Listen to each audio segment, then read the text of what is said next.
Et derrière, voilà l'histoire. Senna a pris la piste. Combinaison blanche, carte blanc, casque aux couleurs du Brésil. Et le rêve devient réalité. Les hasards de la course, aujourd'hui on peut dire que c'est le destin, ont fait que Senna se retrouve en bagarre avec Prost. C'est la dernière fois qu'il court l'un contre l'autre. Prost a abandonné la F1 et bientôt, au mois de mai, la vie oubliera Senna.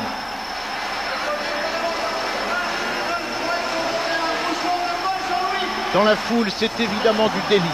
Senna est devant Prost. Et Alain attaque, parti. Concentré sur son attaque sur Senna, il va laisser passer Panis. L'élève le plus doué de la relève française attaque Senna. Dans cette affaire, on va tellement vite que l'on rattrape de César.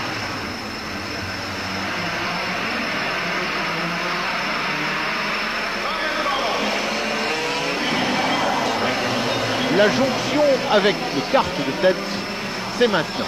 Dans l'ordre, on trouve donc De Cesaris, Senna et Prost. Derrière Prost, il y a Dalmas pour l'équipage numéro 6. On est à 15 tours de la fin. Prost a recollé au peloton. Maintenant, c'est la victoire qui se joue. Pour remonter sur Senna, il faut d'abord que Prost arrive à passer Olivier Panis. C'est difficile, le jeune élève se défend extrêmement bien. Prost attaque partout. De toute façon, dans ces 4 voitures, on attaque absolument partout sur le circuit. C'est fait, Prost a réussi à passer Panis. Il est donc 3e. Dans Bercy, c'est un peu la légende qui entre. Maintenant, devant Prost, il y a Senna.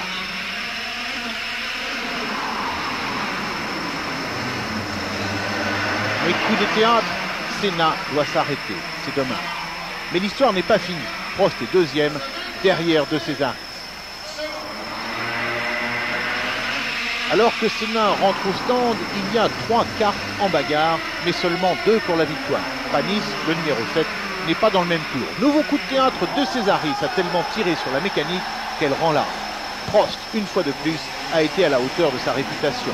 Il a géré la course et la mécanique. C'est comme cela qu'il a décroché 4 titres de champion du monde. C'est comme cela qu'il va gagner Bercy.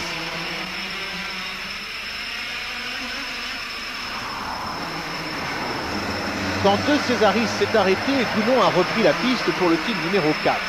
C'est bien sûr l'avantage du système du relais. On peut se battre jusqu'au bout. Mais voilà, Prost est maintenant devant, seul et pratiquement vainqueur. Il reste seulement quelques tours pour aller au bout. Dernier regard qui font mal, alors que pour Alain Prost, ce sont les derniers tours.